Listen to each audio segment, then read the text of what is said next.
हजुरले डाइरेक्टली आफै इम्पोर्ट गर्न सक्नुहुन्छ भने होलसेल सपमा गएर महँगो महँगो होलसेल प्राइसेसहरूमा ड्रेसेसहरू, ब्याग्सहरू, हजुरको प्रोडक्ट्सहरू किन ल्याउने होइन त? यो प्रब्लम मैले मात्र त फेस गरेको होइन होला। हजुरहरू पनि होलसेल सप जाँदाखेरि चाहिँ रिटेल सपभन्दा महँगोमा बेचिरहेको हुन्छ त्यहाँ, अनि हामीले चाहिँ कतिमा बेच्ने त भन्ने हुन्छ। जहिले पनि त्यहाँ होलसेलभन्दा त कति रिटेल सपहरूमा चाहिँ त्योभन्दा चाहिँ सस्तो प्राइसमा बेचिरहेको हुन्छ। सो हजुरले आफै डाइरेक्ट इम्पोर्ट गर्न सक्नुभयो भने चाहिँ हजुरले राम्रो इन्कम जेनेरेट गर्न सक्नुहुन्छ। सो आज चाहिँ मैले हजुरलाई 1688मा कसरी साइनअप, कसरी लगइन गर्ने भनेर सिकाउन लागेको छु। सो धेरैजना बिगिनर्सहरूलाई चाहिँ 1688 एपको बारेमा चाहिँ थाहा छैन रहेछ, र 1688 चाहिँ धेरै जस्तो चाहिँ सबै नै चाइनिज ल्याङ्ग्वेजमा हुन्छ। सो एकदमै डिफिकल्ट हुन्छ सुरुमा।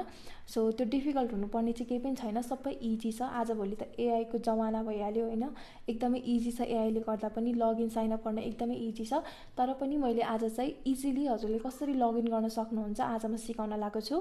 सो भिडियो चाहिँ लास्टसम्म हेरिदिनु होला। सो स्टेप नम्बर 1, फर्स्टमा त हजुरले प्ले स्टोर र एप स्टोरबाट चाहिँ 1688 एप भन्ने एप चाहिँ डाउनलोड गर्नु होला, र स्टेप नम्बर 2मा चाहिँ हजुरले त्यो एप चाहिँ ओपन गर्नु होला, र ओपन गरिसकेपछि त्यहाँ सबै चाइनिजमा हुन्छ, प्यानिक नहुनु होला। हजुरको चाहिँ त्यहाँ लगइन अप्सन हुन्छ। हजुरको पहिलेदेखि आइडी छ भने तल लगइन विथ गुगल पनि हुन्छ, त्यसमा चाहिँ हजुरले इजिली चाहिँ ओपन गर्न सक्नुहुन्छ। र हजुरलाई साइनअप गर्नु छ भने चाहिँ साइनअपको बटन पनि त्यहाँ एभाइलेबल हुन्छ, आफ्नो नम्बरबाट साइनअप गर्न चाहनुहुन्छ भने।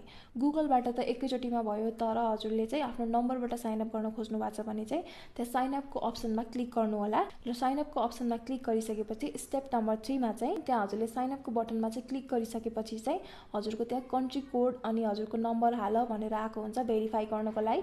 सो हजुरले आफ्नो कन्ट्री कोड सिलेक्ट गरिकन हजुरको नम्बर चाहिँ एड गर्नु होला, र स्टेप नम्बर 4मा चाहिँ हजुरले जुन नम्बर एड गर्नुभयो त्यसमा चाहिँ हजुरको एउटा ओटिपी कोड आउँछ, र स्टेप नम्बर 4मा चाहिँ हजुरले जुन नम्बर त्यहाँ हाल्नु भएको छ त्यही नम्बरमा चाहिँ हजुरको एउटा ओटिपी कोड आउँछ, र त्यो ओटिपी कोड चाहिँ कपी गरिकन त्यहाँ चाहिँ पेस्ट गर्नु होला, र भेरिफाई बटनमा क्लिक गर्नु होला। र भेरिफाई भइसकेपछि चाहिँ हजुरको एकाउन्ट चाहिँ इजिली खुल्छ। त्यहाँ 1688मा हजुरको ट्रेन्डिङ आइटम्सहरू देखाउँछ, त्यसमध्ये हजुर सिलेक्ट गरेर सेलरसँग च्याट गरेर हजुर मजाले अर्डर गर्न सक्नुहुन्छ र आफै इम्पोर्ट गर्न सक्नुहुन्छ।